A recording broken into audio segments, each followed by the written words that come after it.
ಮತ್ತೊಂದು ಕಡೆ ಗಡಿಯಲ್ಲಿ ಆಪರೇಷನ್ ಕಾರ್ಯಾಚರಣೆ ಮುಂದುವರೆದಿದೆ. ಉಗ್ರರ ವಿರುದ್ಧ ನಡೆಸ್ತಾ ಇದ್ದಂತ ಆಪರೇಷನ್ ಸಿಂಧೂರ್ ಇದೀಗ ಗಡಿಯಲ್ಲಿ ಮುಂದುವರೆದಿದೆ. ಕೆಲ್ಲರ ಅರಣ್ಯದಲ್ಲಿ ತೀವ್ರಗೊಂಡಿದೆ ಆಪರೇಷನ್ ಸಿಂಧೂರ್. ಅಪಾರ ಪ್ರಮಾಣದ ಶಸ್ತ್ರಾಸ್ತ್ರವನ್ನು ವಶಕ್ಕೆ ಪಡೆದುಕೊಂಡಿದೆ ಭಾರತೀಯ ಸೇನೆ. ಗಡಿಯಲ್ಲಿ ಇದೀಗ ಆಪರೇಷನ್ ಕಾರ್ಯಾಚರಣೆ ಮುಂದುವರೆದಿರೋದು. ಕೆಲ್ಲರ್ ಅರಣ್ಯ ಪ್ರದೇಶದಲ್ಲಿ ತೀವ್ರಗೊಂಡಿದೆ ಆಪರೇಷನ್ ಸಿಂಧೂರ್. ಗಡಿಯಲ್ಲಿ ಮುಂದುವರೆದಿರುವಂತಹ ಬೆಳವಣಿಗೆ ಇದು. ದಕ್ಷಿಣ ಕಾಶ್ಮೀರದ ಶೋಪಿಯಾನದ ಕೆಲ್ಲರ ಅರಣ್ಯ ಅಂತ.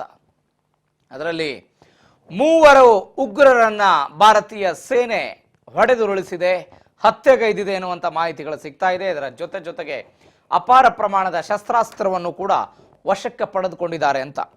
ಉಗ್ರರು ಭಾರತಕ್ಕೆ ನುಸುಳುವ ಪ್ರಯತ್ನವನ್ನು ಮಾಡ್ತಿದ್ದಾರೆ.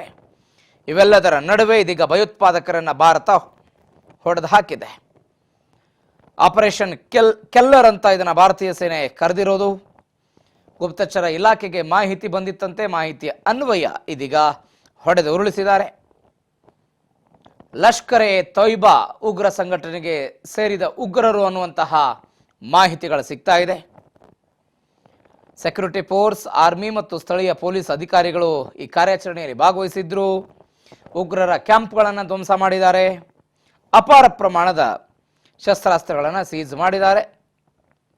ಈ ಹತ್ಯೆಯಾದಂಥ 3 ಉಗ್ರರು ಕೂಡ ಪಾಕಿಸ್ತಾನದ ಮೂಲದವರು ಅನ್ನುವಂಥದ್ದು ಸದ್ಯಕ್ಕೆ ಬರ್ತಾ ಇರುವಂಥ ಸುದ್ದಿ. ಅಂದರೆ ಭಾರತ ಆಪರೇಷನ್ ಸಿಂಧೂರ್ ಮುಖಾಂತರ ಹೇಗೆ ಟೆರರಿಸ್ಟ್ಗಳನ್ನು ಗುರಿಯಾಗಿಸಿಕೊಂಡು, ಅವರ ತಾಣಗಳನ್ನು ಗುರಿಯಾಗಿಸಿಕೊಂಡು ಭಾರತ ದಾಳಿ ಮಾಡ್ತಾ ಇದೆ. ಮತ್ತೊಂದು ಕಡೆ ಕದನ ವಿರಾಮ, ಅಲ್ಪ ವಿರಾಮ ಭಾರತಕ್ಕೆ. ಆದರೆ ಪಾಕಿಸ್ತಾನ ಸೇನೆ ಅಥವಾ ಪಾಕಿಸ್ತಾನದವರು ಸುಮ್ಮನೆ ಕುಳಿತಿದ್ದಾರೋ? ನೋ. ಜಮ್ಮು ಕಾಶ್ಮೀರದ ವಿವಿಧ ಭಾಗಗಳಲ್ಲಿ ಶೆಲ್ಗಳ ದಾಳಿ ಮಾಡ್ತಿದ್ದಾರೆ. ಯುದ್ಧ ವಿಮಾನಗಳನ್ನು ತೆಗೆದುಕೊಂಡು ಬರೋ ಪ್ರಯತ್ನವನ್ನು ಮಾಡ್ತಿದ್ರು. ಅದನ್ನು ಭಾರತ ಹೊಡೆದುರುಳಿಸಿದೆ. ಇದೀಗ ಭಾರತಕ್ಕೆ ಬರ್ತಾ ಇದ್ದಂಥ 3 ಉಗ್ರರನ್ನ ಹೊಡೆದುರುಳಿಸಿದೆ ಭಾರತೀಯ ಸೇನೆ.